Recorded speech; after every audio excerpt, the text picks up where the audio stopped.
Here's a chord from the end of Bartók's Concerto for Orchestra. Does that sound familiar to you? Welcome to Keith Horn's Chord of the Week. In the finale of Bartók's Concerto for Orchestra, one chord always jumps out in particular to me. This one. I've always loved this chord, and I recently figured out why. It's because it's almost the exact same as a chord from Stravinsky's Rite of Spring. Here's that chord. That's a chord from the final section of the Rite of Spring, the Sacrificial Dance. Now, these two pieces were written 30 years apart from each other. Stravinsky's Rite of Spring was in 1913, at least it was premiered then, and in 1943 is Bartók's Concerto for Orchestra, and I can't help but notice the close resemblance between the two chords. The Bartók is a C-sharp 7 over D with some doublings. Right, the C-sharp 7 is in first inversion with the root at the top over its own flat 9. The Stravinsky is a half step up. It's a D7 over E flat. It's E flat 5 actually. It's got a B flat in it. But this here, this upper voicing is exactly the same, and I think that's what draws my ear to the similarity. Both have that dominant 7 over flat 9 kind of sound, or you could call that a diminished major 7, but I hear this as its own entity over you could call it a wrong note bass, or you could just call it over borrowed bass, flat 9. So again, the Bartók is C-sharp 7 over D, and a half step higher, you get the Rite of Spring sacrifice chord. Now very quickly, the Concerto for Orchestra goes from C-sharp 7 over D to C-sharp 7 over G5, which is really G major, there's the third, and D flat major.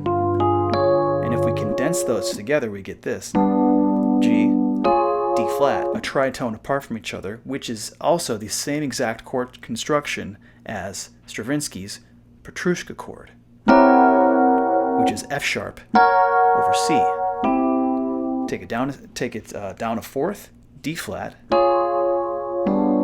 over G major. Open it up, and there's Bartók. So it kind of begs the question, is this a nod to Stravinsky? Now, one of the hallmarks of Bartók's compositional style is that he uses symmetrical constructions, symmetrical scales, and the harmony that you can get out of them.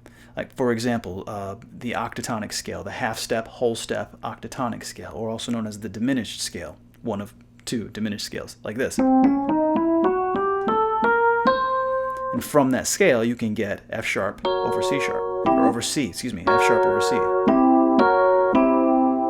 And that's the sound of Back to the Future. Or I think it's E B flat, actually. It's I have another video on that if you're interested in that. And I have another video, my very first chord of the week video was the Petrushka chord video. So I've thought about these a lot. So whenever I see something that resembles it, I'm going to go, ooh, that's the Petrushka chord, or the Back to the Future chord, or whatever you want to call it. But Bartók has it in this formation. So this symmetrically based composition, it's one of the ways that Bartók broke away from the tonality-based harmony that prevailed in the previous centuries. And I can't overstate enough how radical the music of the first half of the 20th century, especially the first 20 years, was relative to what preceded it. I mean, preceded it for centuries. It completely overturned the tonal traditions of the common practice period, which was roughly 1600 to 1900. And that subject deserves not only its own video, but its own degree. I mean, that is, you're studying all of Western tonality. But so that prevailed for centuries. And then you have people like Mahler. I mean, the beginning of Mahler to the end of Mahler's symphonies, from 1 to 10, is a study of the breakdown, the final breakdown of functional tonal harmony that preceded it in the common practice period. And people like Stravinsky and Bartók, and especially Schoenberg, took their own takes on how to break down functional tonal harmony. Bartók's was, aside from his use of folk melodies from Hungary, from the areas surrounding Hungary, he also used this axis of symmetry, this dividing the octave in half by a tritone. And he would use symmetrical scales like that octatonic scale and the hexatonic scale, which is based on augmented harmony. You hear a lot of that type of thing in his writing, and he gets much more complex than just that. And I want to continue doing more and more Bartok videos because I've always been a huge fan, especially of the string quartets.